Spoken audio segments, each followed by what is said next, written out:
Welcome into the Monday episode of the David Hookstead Show. Happy to have you all here. It's been a crazy few days in America, so we're going to dive right into all that action. Right off the bat, we're going to talk about the shooting in Buffalo and the massacre that left 10 people dead and just an absolute horrific situation. There's really no other way to describe it or sum it up. It's an unfortunate reminder that evil does exist in this world and that the only way to combat evil is to meet it head on and defeat it. You know, I have very strong feelings on the Second Amendment. I'm as pro 2A as they come. You will never hear me argue for gun control, taking away people's guns. In fact, what you're about to hear right now is the exact opposite of that.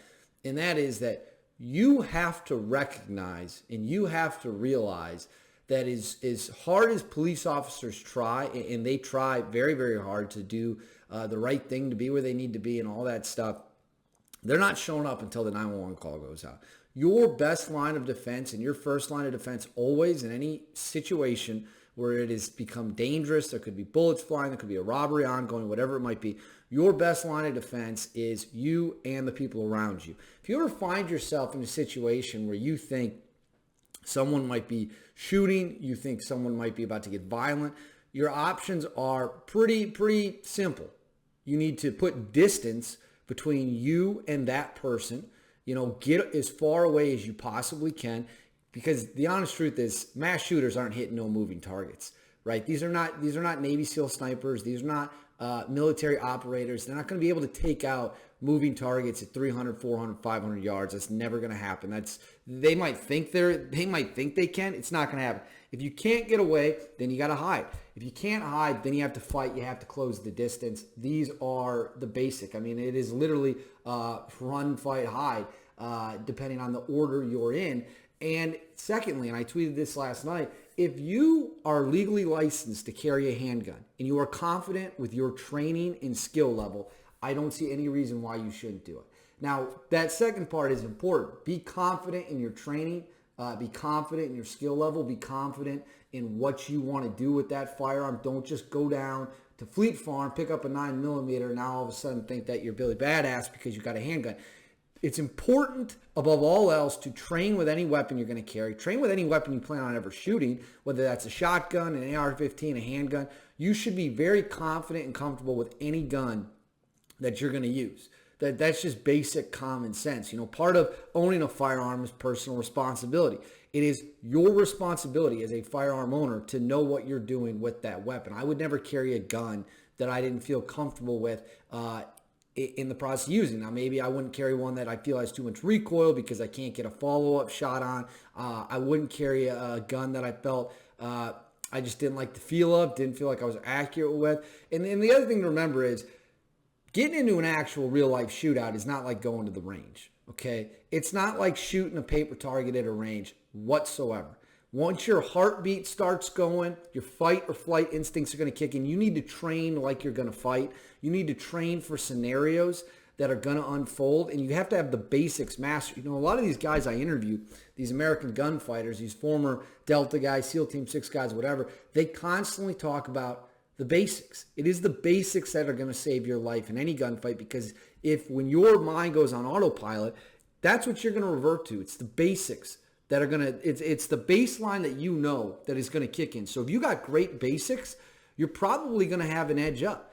If your basics are shit and all you do is you do shit you see on Instagram and you think is going to look cool on camera, and you get in a gunfight with someone who knows what they're doing, you're probably fucking dead.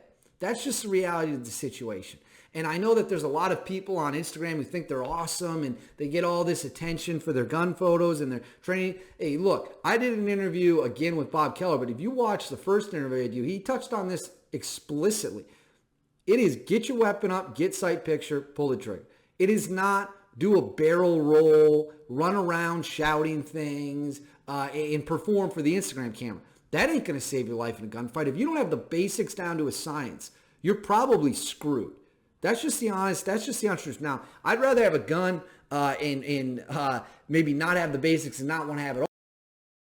I'm sure better well be trained on the basics. Get your gun up, get on target, put shots where they need to be, hold that target, and then determine if you need to put more shots on it.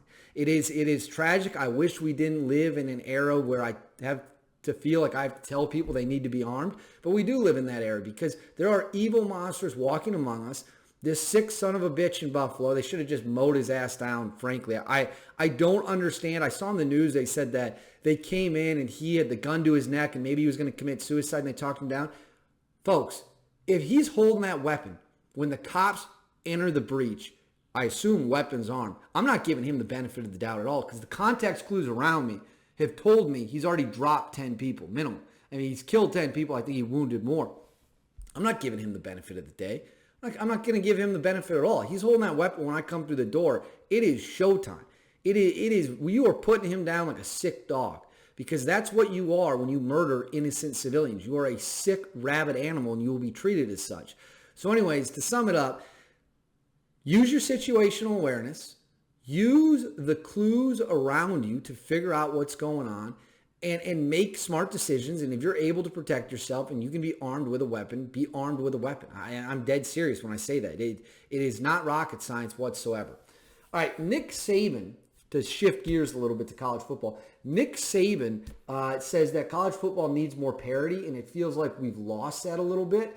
I agree with him. Look, I'm all for athletes getting paid. I want athletes to get paid. I want athletes to be able to make money. This is America. We support capitalism in this country. This is not a communist nation, right? But this has turned into the absolute wild, wild west. And when the guy who has the most to benefit, which is Nick Saban, when Nick Saban, the guy who has the most to benefit from the situation, is telling you, hey, it might be time to slow down, might be time to hit the brakes a little bit until we figure it out, probably a good time to listen because that guy has only stuff to gain by the money flowing in college football, right? Alabama's been a dynasty ever since he got there. He's won 6 national titles in Tuscaloosa. He already has the best recruits in America. He is essentially a mini NFL team. And when he's the one saying, hey, this is moving a little too fast for us, that's probably a good sign that it is moving too fast because, again, he's literally going against his own self-interest by saying that, which means you know he must take it seriously. Now, I want to be clear. I am all for athletes getting money. Like I just said, this is America. If you can get money, get money. I'm all for it 100%. I'm not against it. What I am against is where we essentially now just have an unfettered free agency period where schools might be contacting kids behind the scenes and all that stuff. Not for that. I think that's wrong. I think that you shouldn't be allowed to essentially make backdoor deals with kids who aren't in the transfer portal and things of that nature. But Saban obviously hit the nail right on the head with this one. No question about it. And I'm not an Alabama guy. I'm not an SEC guy. But to me, something's got to change. All right, Drew Brees is reportedly out at the New York Post, according to Andrew Marchand. At NBC, it didn't go well. They apparently soured on the relationship. But what's funny is Brees tweeted, actually, let me pull it up here, after the article came out and said, despite speculation from media about my future this fall, I'm currently undecided. I may work for NBC. I may play football again. I may focus on business and philanthropy. I may train for the pickleball tour, senior golf tour, coach my kids, or all of the above. I'll let you know. I read that in a very condescending, sarcastic tone. Like, I don't think he's saying that in a nice way. He should absolutely not go back to the NFL. He's 43 years old. By the time he retired, he was essentially a shell of his former self. He is nowhere near being able to be an elite quarterback anymore, and he just spent a year away from football. There's no chance in hell that's ever going to work. So I don't know what he's going to do. That tweet to me does not read like someone who's very happy.